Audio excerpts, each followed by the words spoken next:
All right. Welcome, Amy. Hi. How you doing? Good. How are you? Good, good. Are you excited for this? I'm super excited. Have you ever done a podcast before? Nope. Just make sure you talk into the microphone. Like this? Yep. Okay. Never done one? Nope. This will be interesting. You're very nervous about saying something that's not going to be deleted out of it, huh? Rich Froning. Yeah. For those of you that don't know that inside joke that literally just happened, it's the same thing as Matt Damon from Team America World Police. Amy just randomly said Rich Froning like that. So, good times. Cool. Well, yeah, I guess we're just going to hop on today and kind of talk about who you are, your training history. I think you've kind of made a little bit of a name for yourself inside of our community, at least, and especially with how well you did last year in the semifinals, from going from not even making it the year before to 10 spots out from a games qualifying spot. So we're just going to kind of talk about you, your history, and a lot of what the difference has been over the last kind of year of training. So, yeah, where do you want to start? When you just said 10 spots out from making the games, it's weird because you don't realize those things until you step out of it. Until you're away from it for like 2 months, right? Yeah. Yeah. Like this morning, a Wadapalooza picture popped up on my memories. Yeah. And I was like, who is that?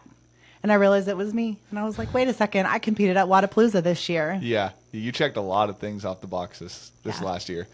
Yeah. What yeah, so I guess where do you want to start? How'd you get into CrossFit? It's kind of a deep emotional story, but I'll give you a summary. Okay.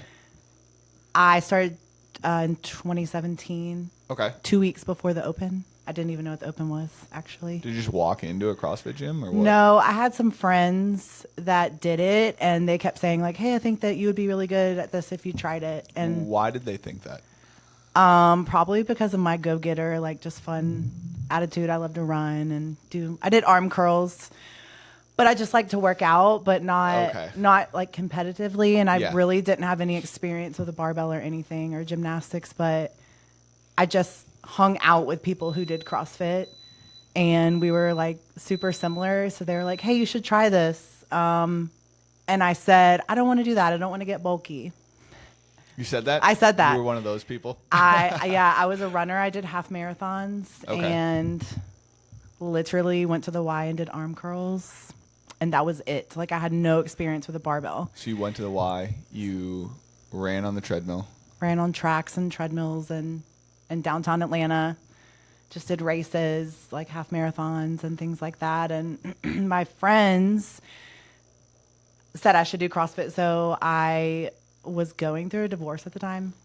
And I was like, I'm going to find something to do for myself. So maybe I'll give this a go. Okay. And then you did. This table is wobbling. My coffee's going to fall. Yeah. So I did. I went to a place I think it's called MC Fitness and Ball Ground. It's like 30 minutes north of here. You were living in downtown Atlanta and you were going to a CrossFit gym that was 30 minutes away? Back up. I moved to Ball Ground for okay. teaching. I got a job in Ball Ground. I did live in the city. Started going through a divorce. Moved up to Ball Ground. Oh, okay. And I don't think the gym's there anymore, but I walked in on the first day and they were like, tell us your experience. I was like, I've never touched a barbell. So that was the first thing that came out of your mouth? That was the first thing that came out. I like to run. And he was like, okay. So I picked up a PVC pipe and did the on-ramp thing and literally blew out my knee on the first day. What? Yeah, like dislocated my knee. And he was like, okay, we got some work to do. Like, it popped out of socket. And then pop back in? Doing a front squat. What? Yes.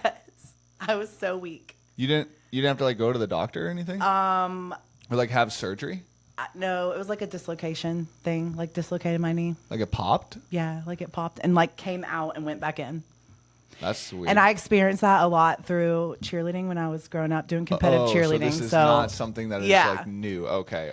But like, what? my knees were very weak. Yeah. Let's just put it that way. Okay. Got it. So I went back the next day and I think we did some arm stuff and we continued the whole on-ramp thing. And I remember fast forward like a month or so, my deadlift max was 95 pounds and I was so excited. Wow. Yeah. What'd you just do last week? was it tempo or did we just pick it up? We just picked it up. We did. Oh, it was dead stop. Yeah. Dead stop, 5 rep. I think I did 285. Yeah. Yeah. It's a 200-pound difference. Yeah. So that was my max, but I fell in love fast. Okay. I got a strict pull up like a year into CrossFit. Okay. It took me forever. Like I remember trying to rope climb as a kid and I could never do it. And then I did it at 31 years old and it just sparked this like deep like self-love for me. Yeah. Yeah. So like you that was like the first thing was like you went in the gym and you like what got you hooked? Obviously like doing the rope climb probably didn't happen day one, right? No. So like what kept you coming back? Was like I just committed to this, so I'm just gonna do it? Or? No, it was progress and then like finding something outside of being a mom and outside of being like severely depressed from going through a divorce, like finding something for myself. Okay. So I think I emotionally invested in it from the get-go because it was like, oh my God, I can pick up a barbell. I can deadlift 95 pounds. Yeah. Oh my God, I can hang from a bar. Like little mini wins every day. That you never like thought you were going to be. Yeah. Maybe, did you ever think that you were going to be hanging from a bar or No. like picking up a barbell? No. So it was like things that you like never even thought you were capable of then? Never. Yeah. Okay. So Okay. then it was 2017 and the coach there was like, hey, you should do the open. And I was like, okay. I had no idea what it was. Yeah. Wait, this is 2 weeks This is literally 2 weeks after later. starting They signed you up with for the the open? PPC pipe. Yeah. Okay. And I think there was a bar muscle up workout, and I was like, I'm gonna get my first bar muscle up. second Haven't even done a strict workout pull of up that yet. year. Wow. Okay. So there was like, I think I came in 40,000th place, and back then, like, oh shit, can I cuss? We can't edit it out. So don't, or do. It's up to you. Okay, there was a shit ton of people in the open back in 2017, like a lot of people. So I think I was in 40,000th place, and that was like the Top 60th percentile. Yeah, yeah, yeah. So you were like, oh shit, I'm 2 weeks in and better than. I literally called my mom, and this is so dumb. I can't even believe I'm about to say this right now, but I'm going to. I called my mom, and I was like, hey, Mom, if I make the CrossFit Games this year. Oh my God. That's bad. Will you come watch me? Okay. Okay. And I had never done a bar muscle up. Oh, wait, this is before the open even started. You said that. No, this is during the open, and I saw my placement. I was like 20,000th on the first workout. Oh, man. And I thought it was so good. I thought it was so good. So absolutely no like reality of Yeah. what- Yeah. That was the burpee box jump over and dumbbell snatch workout. Let me tell you something about that too. I squat snatched. I'll find it on YouTube and I'll send it to you. I squat snatched every single dumbbell. Did you really? Yes. 150 reps? However far I got in the time cap, I literally squat snatched every Why? dumbbell because I did not have the strength to What? put it above my head. 35 pounds? And I thought I was going to the CrossFit Games. Oh my God. That's wild. And nobody there was like, People were cheering me on like it was amazing. but nobody was like, yeah, you're No, You're not probably even the just like, coach. oh, man. The coach was telling me to squat snatch it if I couldn't power snatch it. Well, I mean, like nobody was like, hey, like this is your first open. No. Like, let's just see how it goes. It was like, No, did they reality was feed- not there Did for they anyone. feed that thought process of like, I don't think I said it out loud. oh, okay, okay. I think that was here. Got it. Okay. Okay. That's crazy. It was really dumb. But as you can see, it gives you a lot of confidence to do CrossFit. Yeah. Well, and honestly, like during that time period too in the sport, it was, you could kind of just walk into the gym and be really good at it, like real fast. And so like, while that was a little bit outside of reality, that did still happen in the sport. So it wasn't like a total far-fetched kind of like 2 weeks. Yes, that's a little far-fetched, but it did happen. Like people were like 6 months in and competing and being like bubble games, if not making the games, CrossFitters back then. So it's a possibility if you had maybe started a little bit sooner. But yeah. I just thought it was so cool to be a mom Yeah. and like achieve your first strict pull up and then set Yeah. goals, because right after that pull up I was like, ooh, I'm gonna do a kipping pull up and then a butterfly and then a chest to bar and then a bar muscle up, and it just like kept going. It never stopped, and it still hasn't stopped. Right. You've progressively just been able to kind of keep knocking off goals on the list. Mm-hmm. Yeah, that's very cool. Okay, so you stayed at what is it? CMF CrossFit? The one, are we talking about Ball Ground? Are we talking Ball about Ground, Monroe? yeah. Ball Ground. Yeah, it was called MC Fitness or something. NC Fit? MC. MC. Like MC. I think it was the guy's name. His name was Mark Carmichael. So MC. Oh, okay. So it was like his gym. Yeah. So that was my first like CrossFit coach experience. Okay. And I just did hour classes. Yeah. Going to the games. Okay, so MC Fit. Then where'd you go after that? I moved. That gym closed. Okay. So I had to find another one. CrossFit Canton, which is in Canton, Georgia. It's no longer there. It's called something different now. Cumming Strength and Fitness now, right? Maybe. No, that's in Cumming. Yeah. It's called something else. Okay. Or maybe it's called the same thing. So you went from Ball Ground to Canton, which is like, what, 30 minutes away? Yeah, so that was the next closest gym in that whole area at the time. So you were driving 30 minutes so I to drove the that. gym and then 30 minutes back Yep. to Ball Ground. Yep. Wow. Okay. And then after that, what happened? So in that gym, that's where I kind of switched my mentality. I was like, I want to be a competitor, like for real. Like the mindset set in and Ball Ground, like, okay, yeah, you are nowhere near. But you're getting better, so let's keep going. Okay, yeah. So I went to CrossFit Canton, and there was a lot more competitive people there. Okay. So I started like setting aside time after class to work on like strict ring muscle up work because that was my next biggest goal. Like, hey, I want to do a strict ring muscle up. Oh, yeah. And it was like, okay, if I get these skills, like I'm going to get a lot better. Yeah. And so I initially thought like, hey, you have to get a strict ring muscle up before you should do kipping. So love it. I like hammered away at that and got my first one there. Okay. I'll have to show you that video too. It's crazy. Yeah. And got my nutrition in check and things like that. So that's where I started to like really kind of get see competitive. it. Not like but I also wasn't putting in the pieces of like recovery and sleeping 9 hours a night and eating correctly. Like I was eating pizza and drinking beer still. Oh, okay. Yeah. So I didn't know what it was, what you had to do. So it was like a slow and like steady increase. I mean, I think that's how it is for a lot of people though, especially during that time frame. It was like you implement one thing one year and then you go back and you implement another thing the next year. And then you kind of just put like slowly implement one thing at a time until you've kind of connected all the dots, if that makes sense. Yeah. So I think I was there for like 1 or 2 opens maybe. Okay. And then I found OPEX, which was literally like a half a mile away from CrossFit Canton. Oh, and they were only there for like maybe a year. Yeah. That gym didn't last very long. Yeah. Right? Yeah. So I worked out there with this guy named Dom, and he was amazing. We did in-person stuff together for about 6 months, and he moved away, and I like met a lot of my goals, but like when he moved away, everything turned virtual, to where like I never got to see him in person. So like I started declining a little, like needing more in-person stuff. Yeah. Yeah. Also, I know Dom. He's awesome. Great. Yeah. He is amazing. Dom's amazing. Yeah. Yeah. Yep. But yeah, sorry. So you were at OPEX with Dom. What was that? That was like 2020 time frame, roughly? Because I think that's when he moved. No, did he moved? No, because I started in 2021. So, no, it was 2020 or 2021. Yes. Yeah, somewhere around there. Yeah. Yeah, he's been gone for a while now. Yeah. Yeah, that whole thing was awesome. And someone told me there, they were like, and I'm not going to mention any names. He said it wasn't Dom either because he was a great motivator. Hey, you should probably think about doing something like bodybuilding. I don't know if CrossFit's right for you. Sounds like an OPEX thing to say. Yeah.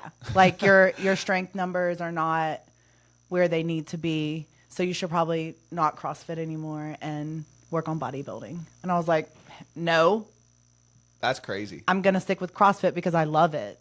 They said your strength numbers weren't yeah. So like back then you'd have these like monthly meetings, which were awesome. And they would write down all your numbers on a board and like compare your back squat to your front squat and like your bench press to your snatch or whatever the things were. And my percentages were so close, like with my back squat and my front squat. And he was like, you're just not getting stronger. These numbers are too close to each other. Like, you may want to reconsider. That is one of the biggest things, my biggest gripes about the companies that like overanalyze. I'm not saying that analyzing the fitness and the sport is a bad thing, but when you get to the point where you're overanalyzing back squat and front squat numbers and then trying to interpret what the athlete's capabilities are off of that instead of just focusing on improvement is one of my biggest pet peeves. Because I came from an organization that had some of that. Granted, it was an offshoot of OPT, OPEX, but it's like to sit an athlete down and be like, you should switch sports is crazy to me. Like, that needs to be the athlete's decision, and all you need to do as a coach is figure out how to drive progress for that athlete. If they're still committed to their goal, you need to be like, okay, we have your back squat and your front squat, very similar percentages.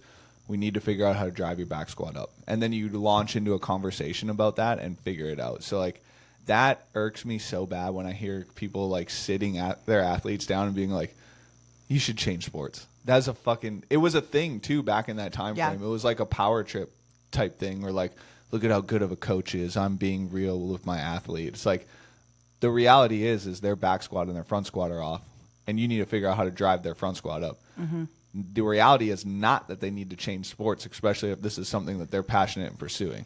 So, sorry, that was a tangent. No, I like it. That was my one of my biggest aha moments, because I was like, screw this guy. Like, you're nice. I'm sorry if you're watching this, but he was nice. Yeah. But it was like 2 doors open at that time, and it was like, do you want to listen to him and stop CrossFitting, or do you want to CrossFit and get strong? And so when he said that, I was like, I'm getting strong. Yeah. I don't know what I'm gonna do, but I'm gonna get strong. Yeah.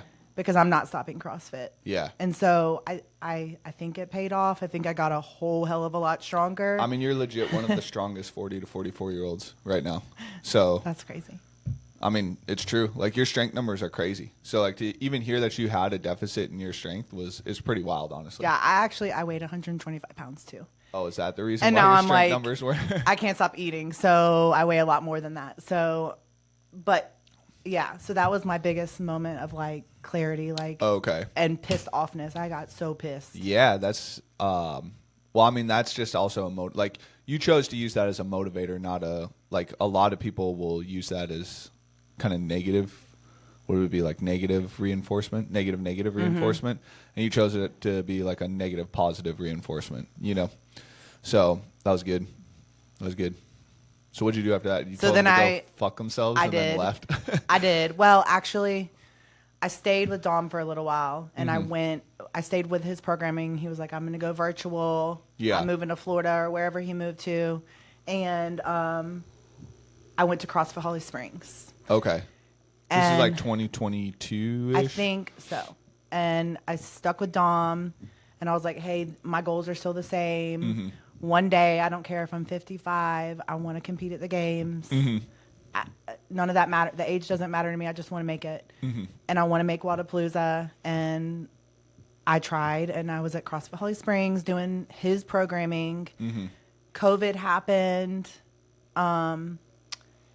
Still did his training. I think I got a whole gym garage at that time and trained in my garage. And then the coach at Holly Springs said to me, like, hey, I think you need more in-person stuff. You should really think about letting me coach you, and I'll help you get better because you'll be able to train with a group. And you need to push yourself with people. Yeah. And I was like, okay. Yeah. So loved Dom, but I switched over to just CrossFit Holly Springs. Like, they have a performance mayhem track. That was cool. I got really close. I never made semifinals. I never made Wadapalooza.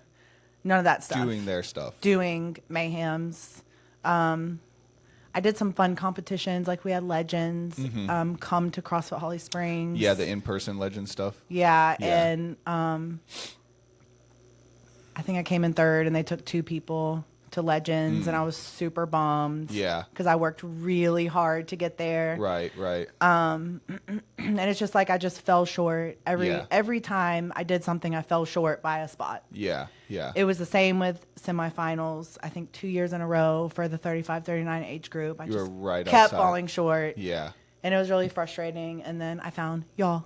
Yeah. You. Yeah. And a lot changed. Yeah. Because so you were 35-39 on the back end of it, didn't qualify in 2024, and then you decide. What kind of like led you to coming over to us? I was at Monster Games, actually with Courtney. Yeah. And Cammie. Yeah. And because you Courtney. did Wadapalooza with them that year too, right? Yeah. Oh yeah. And there was the greatest time of my life. Wait, where did you meet Courtney again? On Instagram. Can we back up like a few months real quick so I can hit that, because this is funny. Yeah. So I saw a post on Instagram that from Cammie and Courtney, like posted on someone's story. It might have been Blacklisted. Okay. And it said something like, hey, we need an athlete to do the online qualifiers for Wadapalooza. Okay. And I was like, who are these girls? And I was looking them up and, oh my God, Courtney's legit. Cammie's 50. Like, how is this girl 50? Yeah. She's fit as shit. Yeah. Okay. So I'm like, I'll do it. So we had never met. We did this online qualifier. We did not make like the regular top 10 RX masters.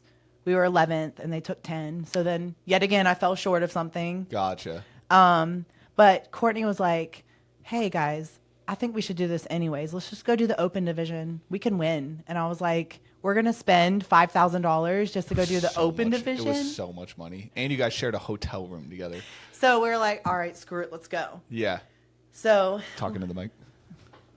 We get down there and we've never met before. And it's like 2 a.m. and we all meet in the lobby. We're sharing a hotel room. And we're like, hey guys, how are you? Wait, Courtney knew Cammie though, right? No. You guys, none of us had ever met. How did Courtney meet Cammie then? On Instagram through a mutual friend. That's crazy. Okay. Yeah. And Griffin was actually down there. Yeah. And I remember like I had my coach from Holly Springs with me down there too. Right. Griffin, I think, had just started coaching Courtney. Yeah. Yeah. She was with you before, right? No, she was doing the method before. Okay. Yep. So Courtney or Griffin was down there supporting a few athletes, Blacklisted athletes, I think.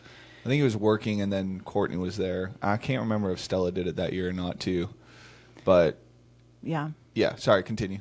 Well, we never met each other. So like the next morning we get up and we go to the local gym and like work out together to see like if we can vibe together. Yeah. And everything was perfect. It was so weird. Like we only had to clean the worm and do thrusters a few times with the worm. Like everything just worked out. Yeah. With all of us. And then it's like every event we went, I mean, it was just the open division, but it doesn't matter because it's still a hard division. There.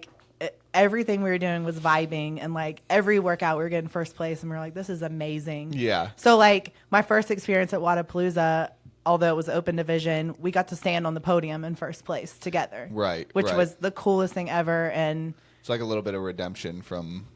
Yeah, kinda. A little bit. Like it's like you didn't actually qualify, but like you got a medal. And like how many people get medals? Not a lot at Wadapalooza. Yeah. I mean, if you win a division at Wadapalooza, that like doesn't matter what it is. That's a hard thing to do. Yeah, so. And like there were other games athletes like doing it for fun in the open division. So like I thought that was cool. It was my first time like being around people who've competed at the games before and like talking to them and hearing their experiences. So like for me, that was like a good like a good starting point for trying to figure out how to get competitive. So then I remember talking to Griffin a little bit, but it was like very short talks about Blacklisted. And it was just like kind of planted in my brain. Yeah. A little, but I was like afraid to make the switch because I didn't want to hurt feelings. Right. But I knew it needed to happen if I was going to advance. Yeah. So then 6 or 8 months later, Courtney and I went and competed, and Cammie came to support us at Monster Games. Yep. That was like the worst experience of my life. Not the competition itself, but like some things that happened like personally. And in the house that we were in, and like most of the people were people that I had been with in this gym for 4 or 5 years. Yeah. And it was like one of my close friends told me like, hey, if you want to get competitive, you need to find a coach. Like, you need a real coach. You don't need someone that is also competing, trying to make the games. You need somebody who's going to focus on you. You're not going to make it doing this path you're on. Right. And it hurt my feelings so bad. Because you knew it was true. Yeah. So I went to sleep on it, and I got home and I was like, I'm going to do this. Okay. So, and with Courtney's push, she was like, hey, you should really think about Kyle. Yeah. He's the best. Blacklisted is the best. Like, you can still drive on Saturdays, and you can go, you know, work out with them and train with them. And that's when we met. Yeah. Because we started, and then you came, I think, that Saturday, right? Mm-hmm. Yeah. And then I taught you how to do burpees, which is crazy that you didn't know how to do bar-facing burpees, but... Or any burpee, at that matter. Now you're a fucking burpee queen, so... But you said, like, you have all these, like, key moments that happen in your brain, and it's like some of them are dumb, but some of them are like eye-opening, and you were like, burpees are your ticket to the games. Yeah. And that's like engraved in my brain. Yeah. And always will be. And like one day when I do make it to the games, that's the first thing I'll say, because it will be burpees. Or Rich Froning. Or that. Yeah. Yeah. So what was the big like, it seemed like you were very bought in the first day that you came down here. Like, what was kind of what created that buy-in? Is that question Here with Blacklisted? Yeah. Probably definitely the caring of people, of like our coaches and our athletes. Yeah. And you noticed that from like day one, right? Oh, yes. Yeah. Like, I had never had someone stop and teach me how to do a burpee. Yeah. And then like, you were telling me to like talk. Like, you asked me what I ate for breakfast when I'm in the middle of a burpee, and I'm like, what is he doing? But like, fast forward time, like, you should be able to do burpees without thinking. Right. Well, thinking and being able to talk because you're breathing. Yeah, well, I still can't breathe during burpees, but I'm trying. But like Griffin said to me too, there's a big difference here. We actually care. Like, our coaches care about you. And then the other big part is that the athletes care. Like, if both people have to care. Right. And like, you can see that. Like, no one has to say that. You can see that when you walk in. And like, I'm a big believer of like looking at people's actions. And then I like words too, but like seeing someone care about you and like all that just shut it down for me. Like, okay, this is definitely the place I need to be. Yeah. It's very cool. And you felt that energy from like day one, basically. Yeah. Yeah. And I remember, this is also probably dumb and I probably shouldn't say this, but I'm going to. So Amanda was is a big idol of a lot of people. And like seeing her do that clean and jerk, like a few years ago in semifinals or the games, whichever. Yeah. Like that, like people want to meet her because of like huge things that she's done. And so I remember walking in day one and I was like, oh my God, like I'm about to work out with Amanda Fisher. Yeah. And I'm about to work out with Brianna Wallen and like these names of people that like you've seen and you want to be like, or like you want to get strong like, and you walk in and they're like, hey. And then you become friends with them and you get their phone numbers and you talk, and it's like, that's the part of our community that sets us apart. Like we're all the same. Yeah. We all love CrossFit. Yeah. And that's kind of one thing that we wanted to build in the culture is like I've been to places where if you're elite, you're different. Not really, but that's kind of like the tone of the culture, and like you get catered to a little bit more. But in all reality, that just like creates dissent inside of the community, and it doesn't create a good environment for people to train in. And then I've also been in spots where you had really good athletes, but you were still a part of the community. So like the team that I was on in 2014 through 16 was, and going back into the military, this is the case too. But the team we were on, we were still integrated into the community, and we had, 6 or 7 really good athletes there, like really good athletes. 2 of the girls were legitimate games level athletes. And then we had like probably another 8 to 9 pretty good athletes. And then we had kind of the community, and then a couple like similar to what we have here, like probably some like intermediate scaled athletes.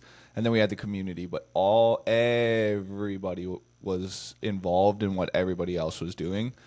And it created a really good training environment for everybody. Like everybody was pushing hard. I mean, we had that gym went to the games 3 times. Andrea went on to compete at Mayhem and win the games, I think 2 years in a row. Kelly went on to win Pan Ams, I think it was, as a weightlifter, and win nationals as a weightlifter. Like stupid good weightlifting athlete. So like all of that was predicated off of having a really good training environment, because I think a lot of the times what happens is you have these talented people come in, they experience a shit training environment, and they just get turned off to the sport. And so like we're working to develop talent inside of our community. And I think you're a testament to that, because you came, didn't qualify for semifinals, and moved to 10 spots out of qualifying for games this next year. So I think the proof is in the pudding. It's just sometimes those communities don't get highlighted as much, if that makes sense. But in my opinion, it's the right way to do it, and it's the more successful way to do it. So that was another tangent. My bad. Oh, you're good. I like to hear that. So well, and I think too, like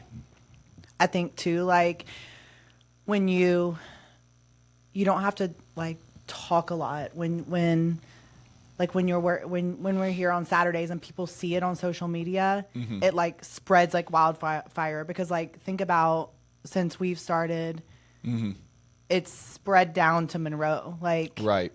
There's people joining the method in Monroe that are now coming out on Saturdays. Mm-hmm. There's Laura who mm-hmm. is now my training partner, and right. like, and there's Heather, like, and hosting semifinals down at the gym. Like mm-hmm. all this stuff just spreads because people can feel the importance of community and right.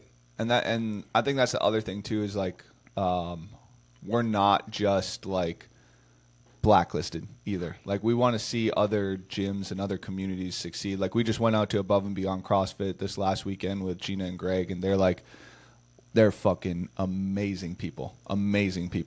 And like we're super stoked that we just got to be able to be inside of their gym for a weekend and then help all of their athletes maybe see a different perspective on things for coach, because they're both great coaches, like really good coaches, and their athletes are all they're very well trained.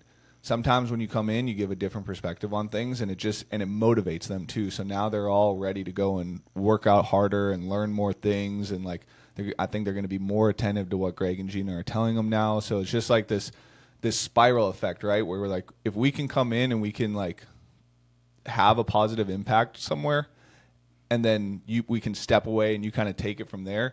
We're all about that, because we just want to see people have success in the sport. So yeah, another tangent. Gina told me my first Masters Fitness Championship, yeah. we were next to each other doing legless rope climbs. Okay. And I could not get one. Okay. Like I was literally fighting for my life trying to get one legless rope climb, and I didn't even know her, and she looked at me and she was like, "You got this." Yeah. You got this. And I'm like competing against her, and I got one, and I ended up getting one based off of her word. Yeah. They're very cool people. They're great human beings. Yeah.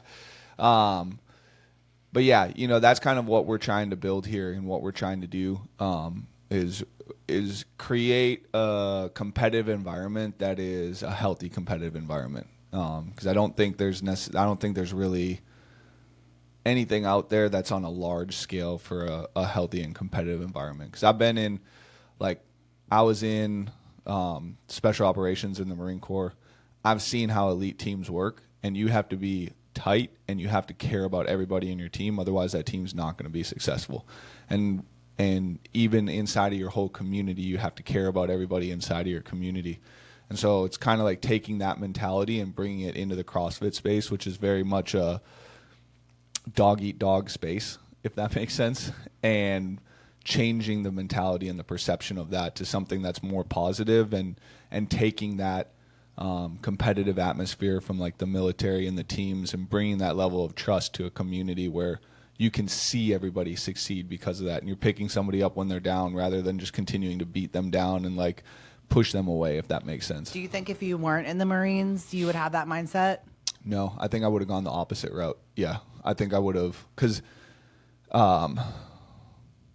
coming out of the Marine Corps really taught me what genuine, true teamwork was. So coming out, I knew how to be a team player on the games teams that I was on.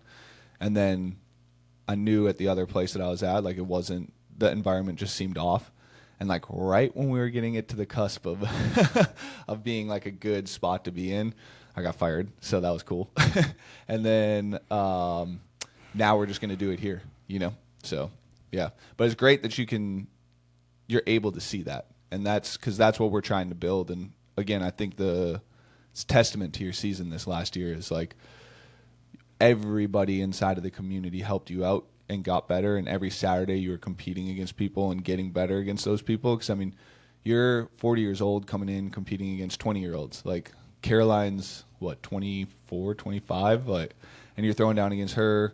The teens are in here throwing down Stella, Elliot, Gracie, and Amber. Like you have a lot of competitive athletes in this environment.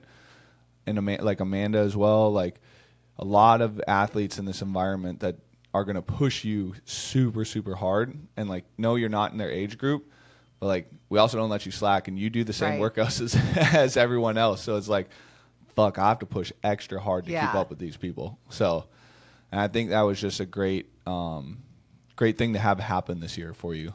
So I agree. Yeah. What else do you think kind of helped you succeed this year?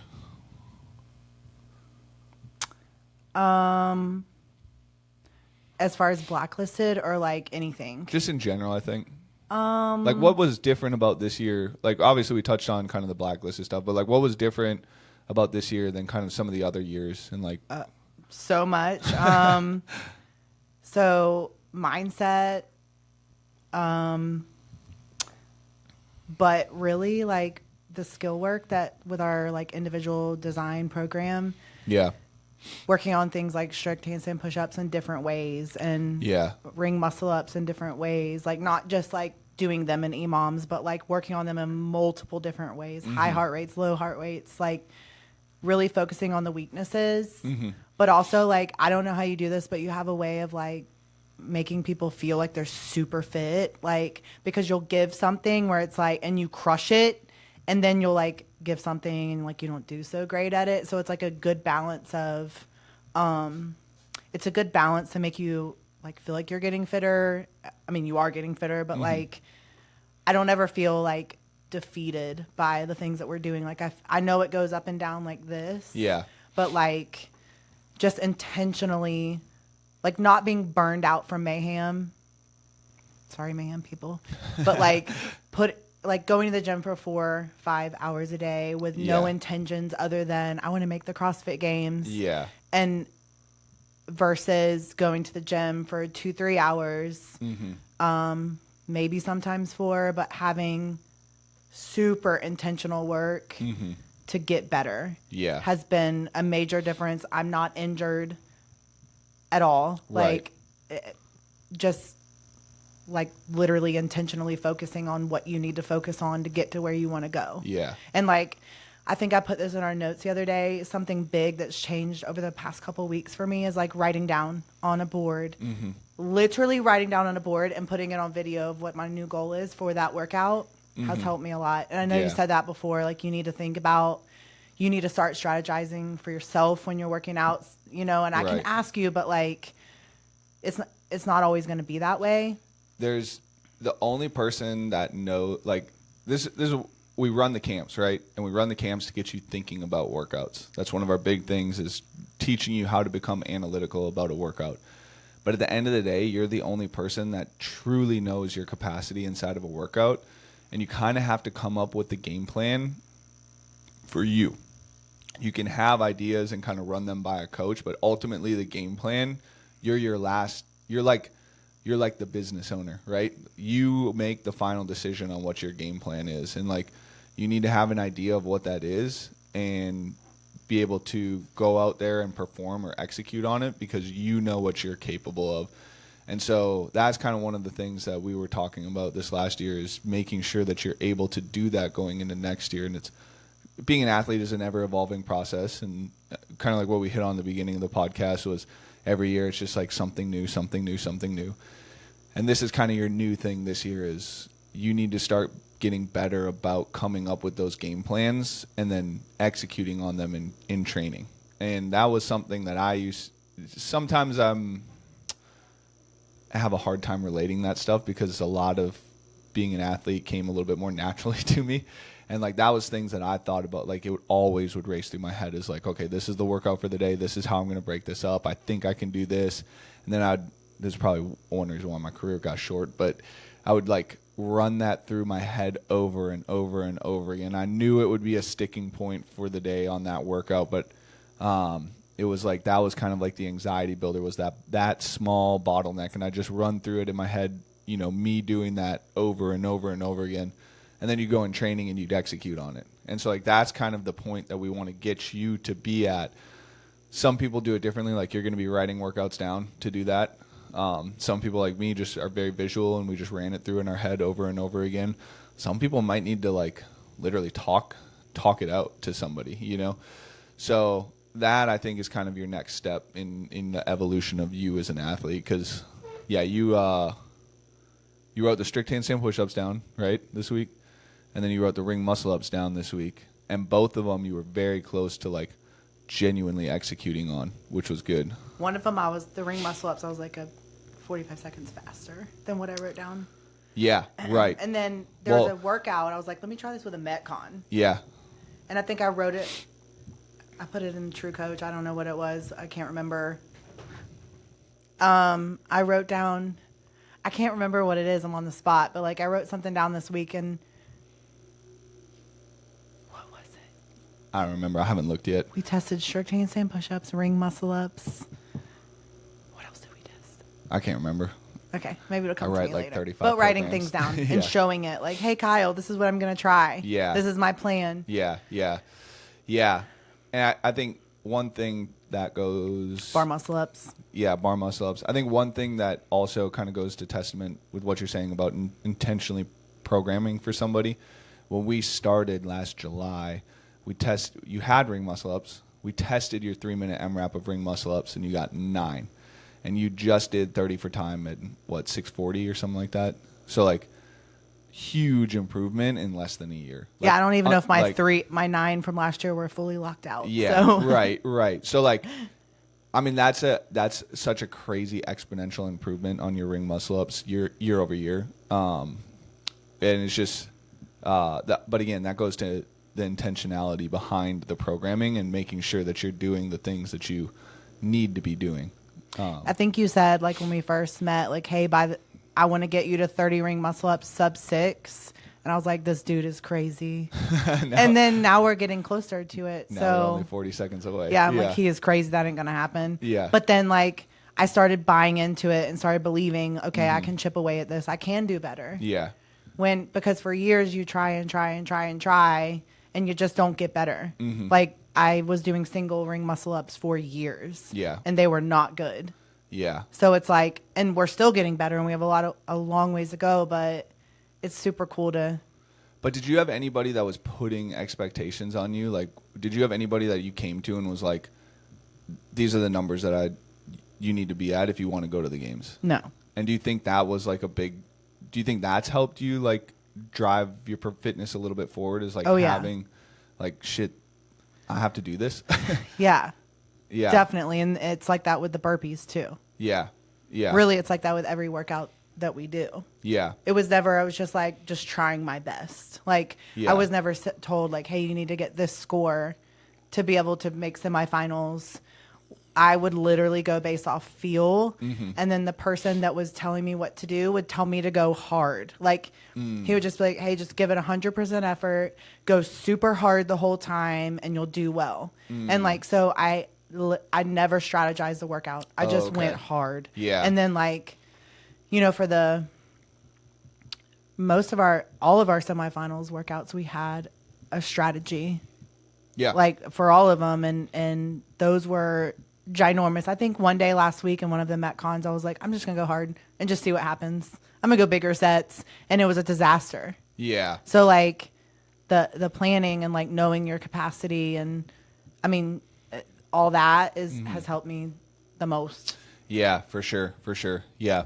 I think you definitely need to go hard sometimes though, but yeah, I think the strategy component of things and like telling you what I think you're capable of doing is a really big key to kind of some of your success. And like, I mean, even on that, it was the chest to bar clean deadlift workout or toes to bar deadlift, one of those two. That was the one.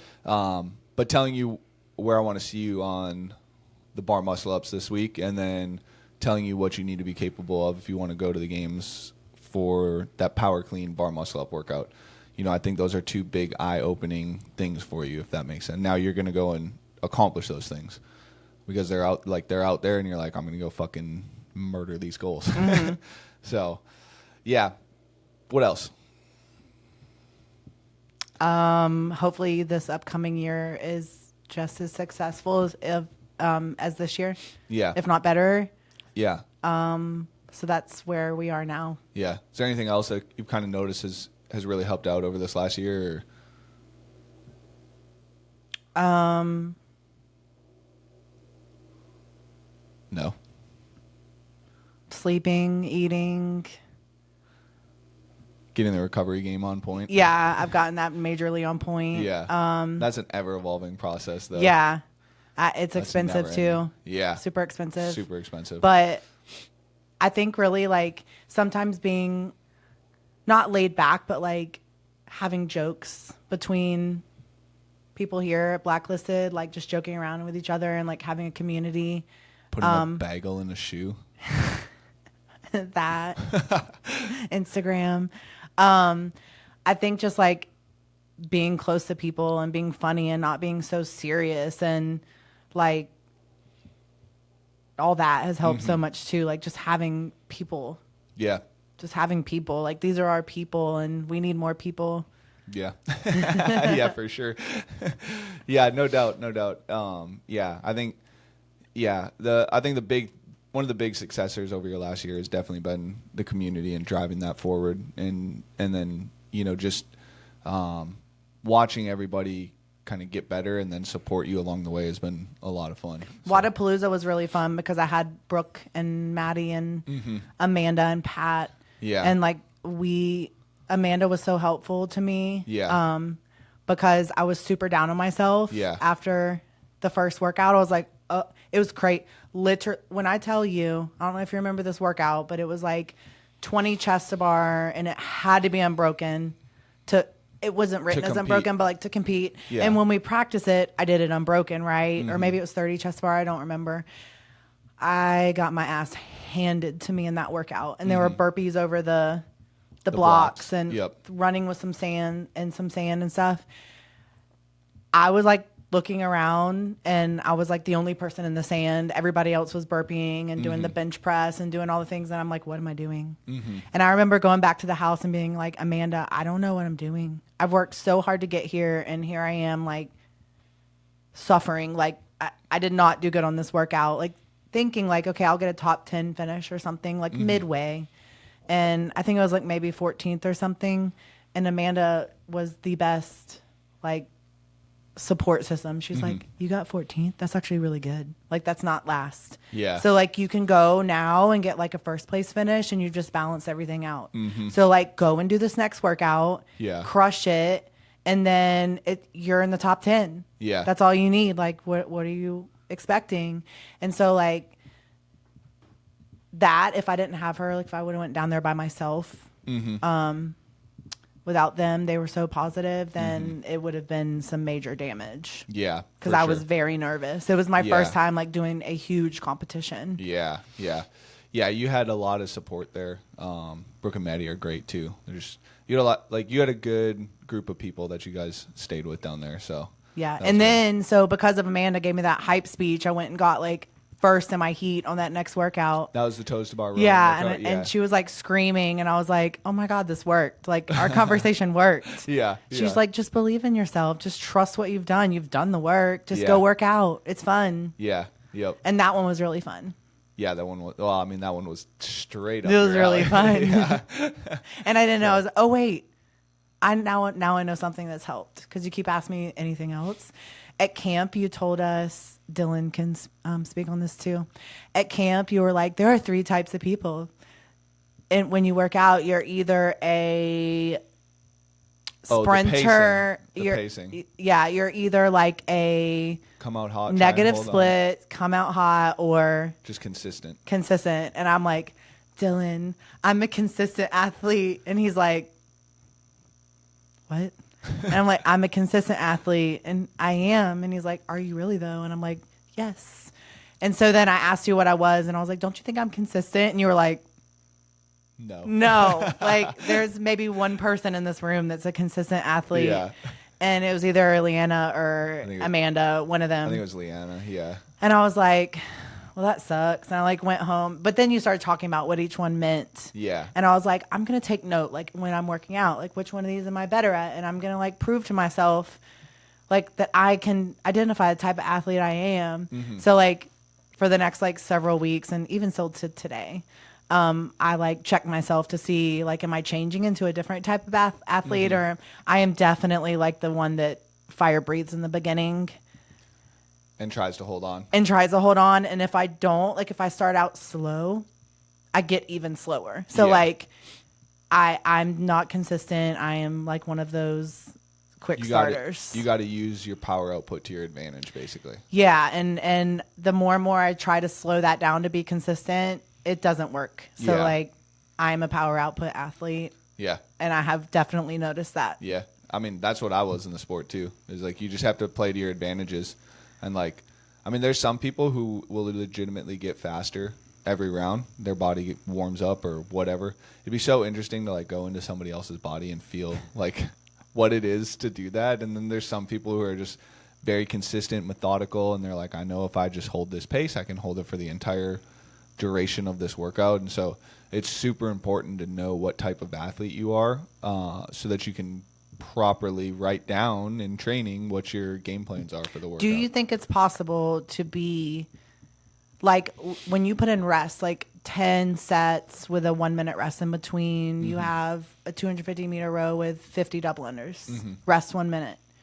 If you're a power output athlete, but you actually get better in those sets, how's that possible? Is it because of the rest? You probably learned the workout a little bit better, and you probably didn't warm up properly. Okay. But at the same time, if you're a power output athlete, we actually want to train you more in the negative split side of things, to kind of balance out the back end of workouts, because you're always going to start out hot.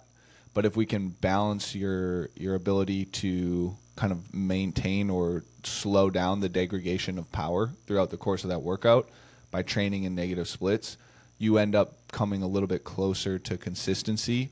/ you're not going to have like a 2 minute round, 2 minute 10 round, 2 minute 45 round, 3:30 round. It's going to be like 207, 214, 216, 221 now, instead of a massive fall off throughout the course of the workout. Does that make sense? Yeah. So like, I think maybe then that it's really hard for whatever reason, once you hit 40 to get warmed up. Yeah.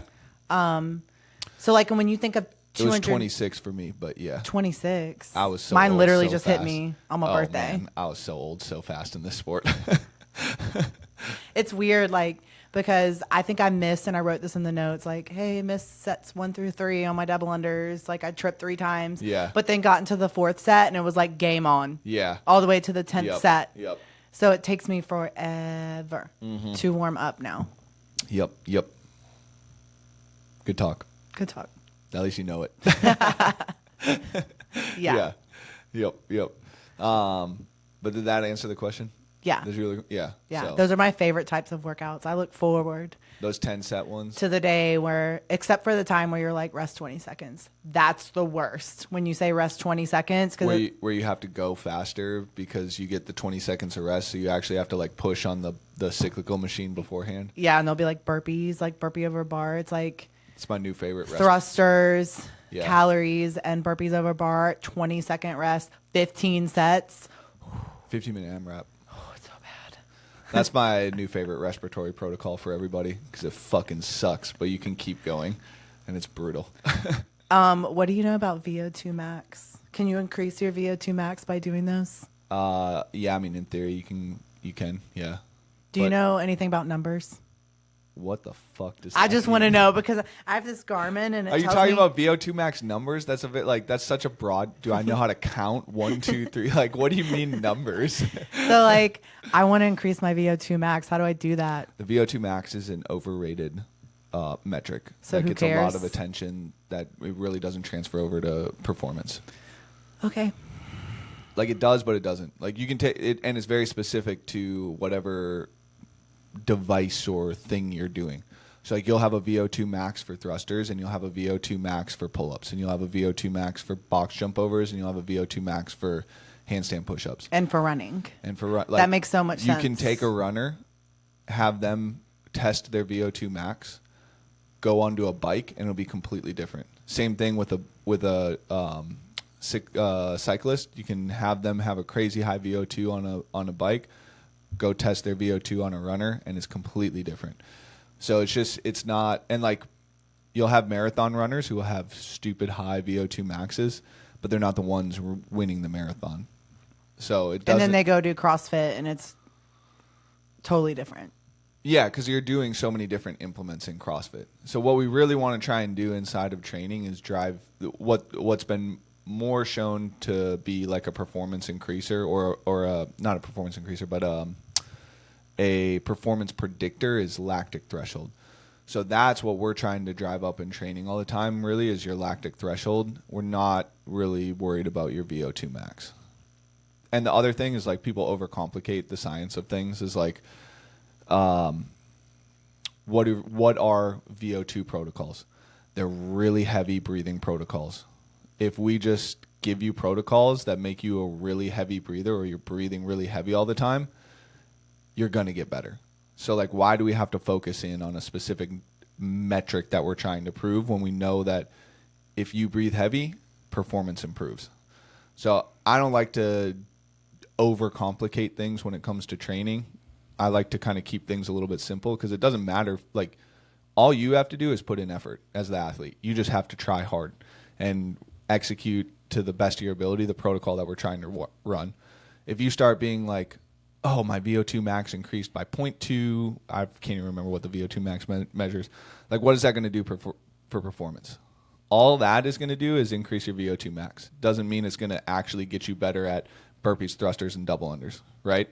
So I try not to overcomplicate things when it comes to like specific metrics on things because you're in CrossFit specifically, you're in a very chaotic environment in regards to what you're doing for your workouts.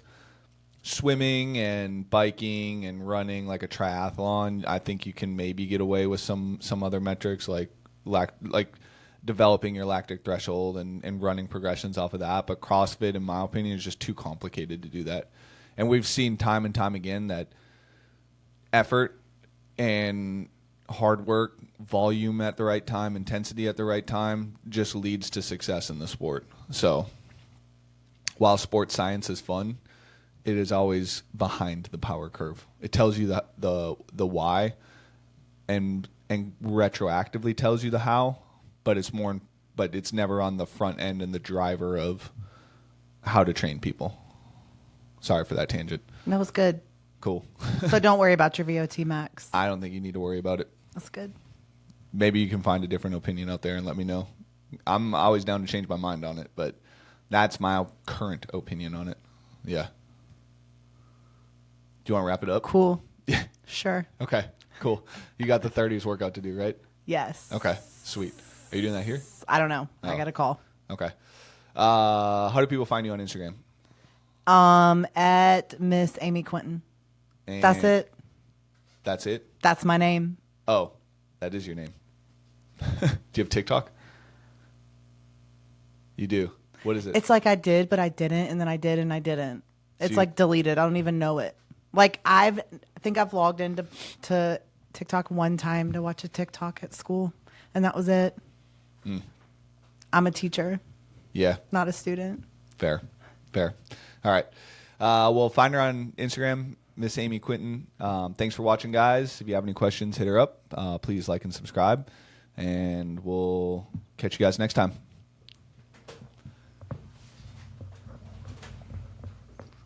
That was fun. You liked it? Yeah.